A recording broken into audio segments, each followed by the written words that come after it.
വിഖ്യാതമായ Mumbai മാരത്തണിന് ഓടാനൊരുങ്ങുന്ന doctor K M. എബ്രാഹിമിന് മുഖ്യമന്ത്രി പിണറായി വിജയൻ ജേഴ്സിയും ഫ്ളാഗും കൈമാറി. മുഖ്യമന്ത്രിയുടെ ചീഫ് പ്രിൻസിപ്പൽ സെക്രട്ടറിയും കിഫ്ബി സിഇഒയുമാണ് കെ.എം. എബ്രഹാം. നാളെയാണ് മാരത്തൺ സംഘടിപ്പിക്കുന്നത്. വയനാട് പുനരധിവാസ പ്രവർത്തനങ്ങൾ ഏറ്റവും വേഗതയിൽ സാധ്യമാക്കുന്നതിനുള്ള പ്രവർത്തനങ്ങൾ സർക്കാർ നടത്തുമ്പോൾ അതിന്റെ ഭാഗമാവുകയാണ് ഡോക്ടർ കെ.എം. എബ്രഹാം. മുണ്ടക്കൈ ചൂരൽമല ഉരുൾപൊട്ടൽ ദുരന്തത്തിന്റെ ഇരകൾക്ക് ഐക്യദാർഢ്യം പ്രഖ്യാപിച്ചുകൊണ്ടാണ് ഡോക്ടർ കെ.എം. എബ്രഹാം മുംബൈ മാരത്തണിൽ പങ്കെടുക്കുന്നത്.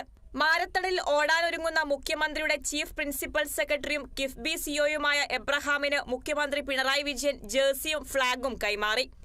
വയനാട് ദുരന്തത്തിലെ ഇരകൾക്ക് ഐക്യദാർഢ്യം പ്രഖ്യാപിക്കുന്ന രീതിയിലുള്ള ജേഴ്സിയും ഫ്ളാഗുമാണ് മുഖ്യമന്ത്രി കൈമാറിയത്.